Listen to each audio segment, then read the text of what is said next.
Hello दोस्तों, नमस्कार। एसएमसीसी channel में आप सभी लोगों का दिल से बहुत बहुत स्वागत करता हूँ। सो दोस्तों, कल टुमारो की अगर हम लोग बात कर ले, तारीख के हिसाब से बात कर ले तो 18 जून। यस, कल का दिन काफी इंपॉर्टेंट यहाँ पे होने वाला है। यस, बहुत सारी चीजें कवर होने वाली है कल के दिन के हिसाब से अगर हम लोग बात करें तो। बट इस वीडियो में केवल एक ही टॉपिक को मैं यहाँ पे डिटेल में कवर यहाँ पे करने वाला हूँ। सो हमारे मार्केट का रेगुलेटर कौन है? SEBI, security and exchange board of India. And आप सभी लोगों को पता है कि कल के दिन सेबी की बोर्ड मीटिंग हम लोग को देखने को यहाँ पे मिलने वाली है। बोर्ड मीटिंग मतलब ऑब्वियसली यहाँ पे हम लोग कह सकते हैं नए नियम कानून कायदे आते हुए देखने को मिल जाते हैं, कुछ पुराने नियम कानून कायदों में मॉडिफिकेशंस होते हुए देखने को मिल जाती है। एंड इसका इम्प्लीमेंटेशन जब होता है, मतलब ऑब्वियसली उसका जो इम्पैक्ट रहता है वो हमारे मार्केट के ऊपर डायरेक्टली पड़ता है। सो ऑब्वियसली कौन कौन सी चीजें कल के सेबी के बोर्ड मीटिंग में हम लोग को देखने को मिलने वाली है, उसी से रिलेटेड ये वीडियो यहाँ पे रहने वाला है। सो जितना हो सके आसान भाषा में सारी चीजों को मैं कवर करने की कोशिश करने वाला हूँ। बट यस, कल की जो सेबी की बोर्ड बैठक है, बहुत सारे एजेंडा उसमें रखे गए हैं, मतलब मल्टीपल चीजें हम लोग को देखने को यहाँ पे मिल रही है। सबसे पहले स्टार्ट करेंगे दोस्तों एसएमई से। यस, एसएमई मतलब आपको बताइए, यस, जो छोटे कंपनियां हम लोग को देखने को यहाँ पे मिल जाती है, स्मॉल मीडियम एंटरप्राइजेस। सो इसी को लेकर हम यहाँ पे कह सकते थे काफी पुराने समय से डिस्कशन चल रहा था कि इनके कुछ नियम कानून कायदे में कुछ तो यहाँ पे चेंज यहाँ पे करना चाहिए। सिर्फ सेबी नहीं, स्टॉक एक्सचेंज भी ये बात यहाँ पे सामने रखता था। तो उसमें से एक पॉइंट है दोस्तों, कौन सा, कि इनके नियम कानून कायदे को और सख्त बनाने के लिए जो फाउंडर है एसएमई के, ठीक है, वो लिस्ट करके क्या करता है, मतलब आईपीओ लाता है, मार्केट में लिस्ट करवाता है, तो उसका लॉकिंग पीरियड और बढ़ाने की बातें हो रही है भाई। ठीक है, मतलब और ज्यादा लॉकिंग बढ़ेगा, मतलब कम धांधलीबाजी आप ऐसा एक्सपेक्ट कर सकते हो। देखिए, एसएमई में बहुत कुछ चीजें चलती है, आपने देखा ना वो लॉट वाली कंपनियां होती है, ठीक है, वहां पे अगर आप चेक करोगे तो मतलब आप हार्डली कह सकते हो कि अगर, मतलब एक ऐसे ही रफली आपको इसके सामने डेटा रखना चाहूंगा कि अगर आप 100-200 कंपनी को पढ़ोगे, एक दो ऐसी कंपनियां रहेगी जो कि ढंग की रहेगी, आगे जाके बड़ी बनेगी, बाकी मैक्सिमम कंपनियां डूब जाती है। ठीक है, आपने देखा भी होगा, काफी सारे लोग आपको एसएमई से रिलेटेड अगर बात बताते होंगे, ठीक है, वो जब सर्किट विकेट लगता होगा तो आपको बताते होंगे देखो सर्किट लगा, बट वो जब गिरते हैं तो ऐसे गिर जाते हैं कि भाई फिर बाद में कितने भी सर्किट लगाने दो, फिर वो उस लेवल पे आएंगे ही नहीं। ठीक है, तो ये इतना डेंजरस ये हम लोग को पॉइंट देखने को मिल जाता है, इसीलिए तो वहां पे लॉट जैसी चीजें रखी हुई है, वरना छोटे प्लेयर तो बर्बाद हो जाएंगे। फिर भी वहीं पे हम लोग को सबसे ज्यादा धांधलीबाजी भी होते हुए देखने को मिल जाती है। तो हमें क्या करना है दोस्तों, कि यहाँ पे फोकस रखना है सेबी के बोर्ड बैठक के ऊपर, कि जो एसएमई के जो फाउंडर है, जो बाजार में लिस्ट करवाते हैं आईपीओ के थ्रू, उनका लॉकिंग और बढ़ाने की बातचीत यहाँ पे कर रहे हैं। अगर ऐसा करेंगे तो धांधलीबाजी और कम हो सकती है, ऐसा भी थोड़ा एक्सपेक्ट कर सकते हो। नेक्स्ट अगर हम लोग बात करेंगे एफपीआई, एफपीआई का फुल फॉर्म क्या आपको पता है? फॉरेन पोर्टफोलियो इन्वेस्टर, या फिर इन्वेस्टमेंट भी आप कह सकते हो, जो विदेशी इन्वेस्टर यहाँ पे पैसा लगाते, उसी से रिलेटेड बात है। सो क्या बात है दोस्तों, कि अगर एफपीआई गवर्नमेंट बॉन्ड्स में, यस बहुत अच्छे से सुन लेना, अगर एफपीआई गवर्नमेंट बॉन्ड में अगर निवेश करते हैं, ठीक है, तो उससे रिलेटेड देखें, अगर वो निवेश करते तो उनको केवाईसी करना पड़ता है। ठीक है, बट अगर वो गवर्नमेंट बॉन्ड में निवेश करते हैं तो उनके लिए नियम कानून कायदे केवाईसी से रिलेटेड आसान कर दिए जाएंगे। ये खबर तो फिलहाल सामने आ रही है, अभी तक हुआ नहीं है, ये कल होगा। ठीक है, सेबी के बोर्ड बैठक में डिसाइड किया जाएगा कि क्या एफपीआई को रिलैक्सेशन देना है अगर वो गवर्नमेंट बॉन्ड में निवेश करते हैं तो केवाईसी को लेकर। तो ये चीज के ऊपर आप लोगों ने फोकस बना के रखना है। देन अगर हम लोग आगे बढ़ेंगे दोस्तों, तो रीट्स एंड इनविट्स की अगर हम लोग बात कर ले, अच्छा पहले तो ये है क्या? सो हम यहाँ पे कह सकते हैं, फुल फॉर्म जानना है तो आप यहाँ पे देख सकते हैं, रीट्स का अर्थ है real estate investment trust, and InvITs का फुल फॉर्म जानना है तो इंफ्रास्ट्रक्चर इन्वेस्टमेंट ट्रस्ट। ठीक है, तो ये जो चीजें हैं नाम से ही पता चल जाता है, यस ये रियल एस्टेट से रिलेटेड है, ये इंफ्रास्ट्रक्चर से रिलेटेड है। रियल एस्टेट से रिलेटेड रीट्स क्या है? These are the companies that own and operate income generating real estate. ठीक है, तो रियल एस्टेट से रिलेटेड चीजें देखने को मिल जाती है। और इन्वेट्स मतलब similar to the mutual fund जैसा है, जो अलाउ करता है डेवलपर्स को to generate income from the infrastructure asset.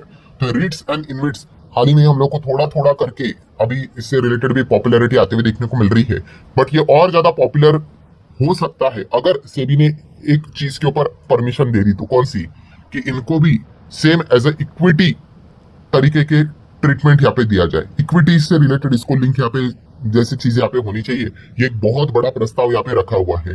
ठीक है, अगर यहाँ पे हम कह सकते हैं, अगर इनको अलाउ किया गया, आप देख सकते हैं, allowing more investment by the mutual fund in rates and InvITs is also a key proposal.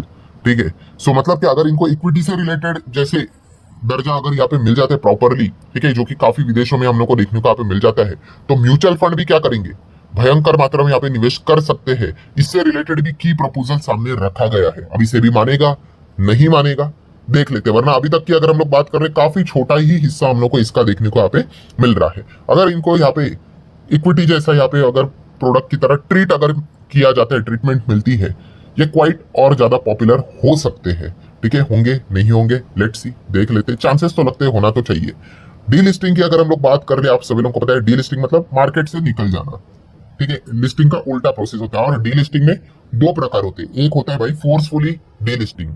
ठीक है, सेबी बोल रहा है भाई आप तो हमारे नियम कानून कायदे के धज्जियां उड़ा रहे, आप मार्केट में रहने के लायक ही नहीं हो, आपको हम निकाल रहे हैं। ठीक है, ऐसी कंपनियां यूजुअली पेनी स्टॉक से होती है जहां पे धांधलीबाजी चलती है। और दूसरा होता है कौन सा, वॉलंटरीली डी लिस्टिंग। भाई मुझे खुद से निकलना है। वॉलंटरीली डी लिस्टिंग यूजुअली अच्छा माना जाता है कि खुद से निकलना है तो यूजुअली प्रीमियम के ऊपर कंपनी आपको शेयर्स ऑफर करेंगे, मतलब प्राइस ऑफर करेंगे एंड फिर आपको थोड़ा बेनिफिट मिलेगा। ये मतलब थियोरेटिकल बात मैं आपको बता रहा हूँ। सो यहाँ पे आपको पता है पीएसयू सरकारी कंपनीज का, ठीक है, वॉलंटरीली अगर डी लिस्टिंग करने के लिए यहाँ पे जाना है तो इसको लेकर प्रॉपर मैकेनिज्म हम लोग को देखने को नहीं मिल रहा है। आप बोलोगे कैसा प्रॉपर मैकेनिज्म क्यों नहीं देखने को मिल रहा है, तो दोस्तों यहाँ पे बताना चाहूंगा सबसे बड़ा प्रॉब्लम ये है कि ये जो सेपरेट डी लिस्टिंग मैकेनिज्म बनाने की बात कर रहे हैं सरकारी कंपनी को लेकर, वो ऐसे कंपनियां जिनका प्रमोटर होल्डिंग 90% से ज्यादा है और उनको कई साल हो चुके हैं। नॉर्मली रूल क्या होता है कि अगर आप मार्केट में आईपीओ लेकर आते हो तो आपको 3 साल के अंदर अंदर 75-25 का रेशो फुलफिल करना है। ठीक है, बट सरकारी कंपनीज देख लो कितनी सारी कंपनियां, 10-15 कंपनियां मिलेगी जहां पे 10-10, 15-20 साल हो चुके हैं, आज भी प्रमोटर होल्डिंग 90% है। सो ऐसे कंपनी को डीलिस्ट कैसे किया जाएगा, क्योंकि डीलिस्टिंग के हिसाब से अगर नियम कानून कायदे देखे तो ऐसा होता है कि आपका शेयर होल्डिंग पैटर्न 75 के नीचे और आपको खुद को वापस 90% तक अपनी होल्डिंग लेकर जानी है। सामना वाला जो जिनके पास शेयर है उनको आपने बेटर ऑफर देना है। ठीक है, तो वो मैकेनिज्म हम लोग को देखने को मिल जाता है। तो यही देखने वाली यहाँ पे बात है कि एग्जैक्टली यहाँ पे क्या होने वाली है। अगर जिसको नहीं समझ में आया, मैंने इसके ऊपर डिटेल वीडियो बनाया था, आपको याद होगा 1-2 हफ्ता हो चुका होगा, वो वीडियो देख लेना, मैंने उसका लिंक ऊपर आई बटन पे दिया है। ठीक है, यहाँ पे 1 मिनट के वीडियो में वो प्रोसेस में आप लोगों को एक्सप्लेन नहीं कर पाऊंगा। अगर आप जेन्युइनली मार्केट सीखना चाहते हो वो वाला वीडियो देख लो, वहाँ पे 10-15 मिनट का वीडियो मैंने बनाया है, वहाँ पे पूरा डिटेल आपको आसान भाषा में समझाया है कि एग्जैक्टली प्रॉब्लम क्या है। तो इस प्रॉब्लम का निवारण शायद से एक नया रूल ही बनाना पड़ेगा। ठीक है, क्योंकि प्रॉब्लम भी नहीं है, तो वो कल हम लोग को पता चलेगा कुछ होगा नहीं होगा, यस नो। ठीक है, तो लेट्स सी, वो कल के दिन हम लोग को पता चल जाएगा। आगे बढ़ते हैं दोस्तों क्यूआईपी को लेकर। अभी क्यूआईपी मतलब क्या, QIP stands for qualified institutional placement. ठीक है, नाम से ही कुछ चीजें पता चल जाती है। क्या पता चल जाता है भाई कि आप यहाँ पे देख सकते हो, जैसे कि इंस्टीट्यूशनल इन्वेस्टर की बात यहाँ पे हो रही है। यस, आप देख सकते हैं इंस्टीट्यूशनल इन्वेस्टर की बात, बट किस वे से, a way for the listed companies to raise the capital by issuing the equities to qualified institutional investor. मतलब क्या है, ऐसी कंपनियां जो ऑलरेडी लिस्ट हो चुकी है मार्केट में, ठीक है, और उनको फर्दर कैपिटल यहाँ पे रेस करना है। ठीक है, कैसे करेंगे, इक्विटी को इशू करके। ठीक है, तो वो यहाँ पे क्या करते हैं, कुछ इंस्टीट्यूशनल इन्वेस्टर जो कि क्वालिफाइड है उनको यहाँ पे ऑफर देते हैं, उन्हीं को बोला जाता है क्यूआईपी। इन शॉर्ट आप कह सकते हैं बड़े इंस्टीट्यूशनल इन्वेस्टर वैसे ही। ठीक है, आपने आईपीओ के वक्त देखा होगा ना, पहले उनको यहाँ पे कुछ चीजें यहाँ पे मिल जाती है, बस वैसे ही है दोस्तों कि यहाँ पे doing the business for the QIPs, बड़े जो बिजनेसमैन देखने को यहाँ पे मिल जाते हैं, इंस्टीट्यूशनल इन्वेस्टर देखने को मिल जाते हैं, उनके लिए और भी चीजें इजी यहाँ पे करने वाले, जैसे कि हेल्प रिलेवेंट डिटेल्स डॉक्यूमेंट। ठीक है, उससे रिलेटेड अगर हम लोग बात करें दोस्तों तो एग्जिस्टिंग नॉर्म कैसे है, काफी लेंदी है, तो आप क्या करने वाले, जैसे कि बोला जा रही है डॉक्यूमेंटेशन प्रोसेस को इजी करने वाले हैं। ठीक है, पहले काफी लेंदी प्रोसेस हम लोग को देखने को यहाँ पे मिलता था, काफी बल्कि टाइम कंज्यूमिंग। सो अभी कैसे इसको इजी किया जाएगा तो फटाफट यहाँ पे पैसा रेज कर पाएंगे, बिजनेस करना इजी यहाँ पे हो जाएगा। देन और भी कुछ अलग अलग चीजें हैं, जैसे कि ऑल्टरनेटिव इन्वेस्टमेंट फंड एएफ की बात करें, को इन्वेस्टमेंट, उसको फ्लेक्सिबिलिटी देने की बात यहाँ पे कर रहे हैं। देन देखा गया तो appointment of a new ED, ED मतलब ये अपना वाला ईडी नहीं जो पॉलिटिक्स में रहता है, एग्जीक्यूटिव डायरेक्टर्स की बात यहाँ पे हो रही है, तो इसको लेकर कुछ चीजें हमारे सामने आ रही है। देन उसी के साथ साथ कुछ हम लोगों को पुराने केसेस देखने को मिलते थे वायलेशंस को लेकर, तो उसको लेकर एक सेटलमेंट स्कीम बनाने की बात कर रहे हैं। ठीक है, ये सेटलमेंट स्कीम है, इससे रिलेटेड चीजों को रफा दफा करो, आगे बढ़ो। तो इससे रिलेटेड भी कल मतलब प्रपोजल रखा गया, आउटकम हम लोग को देखने को मिल जाएगा। देन आता है private placement. So private placement क्या है, अगेन समझ लेना, सीख लेना। दोस्तों एक चीज आपको शायद से पहली बार सुनने को देखने को यहाँ पे मिल रही है, कोई टफ नहीं है, बहुत सिंपल है। पहला डेफिनेशन समझो, सेलिंग द सिक्योरिटीज। अच्छा, सिक्योरिटीज मतलब शेयर्स बेचने हैं, किसको, to pre selected number of individual and institutions rather than a public on the open market. ओहो, मतलब मान लो एक कंपनी हमारी एसएनकेसी, ठीक है, हमारी कंपनी है जो शेयर मार्केट में ऑलरेडी लिस्टेड है। तो मैंने क्या किया, pre selected number of individual पहले से ही डिसाइड किया कि ये बड़े इन्वेस्टर है, उन्हीं को यहाँ पे मैं शेयर्स बेचूंगा। ऑब्वियसली क्यों, फुकट में थोड़ी पैसा मिलेगा भाई। और या फिर इंस्टीट्यूशंस के आप नाम यहाँ पे देख सकते हो, इसी को बोला जाता है प्राइवेट प्लेसमेंट। तो इसमें क्या होता है दोस्तों, इसमें लिमिटेशंस होते हैं कि 200% ही पर ईयर, पर फाइनेंशियल ईयर।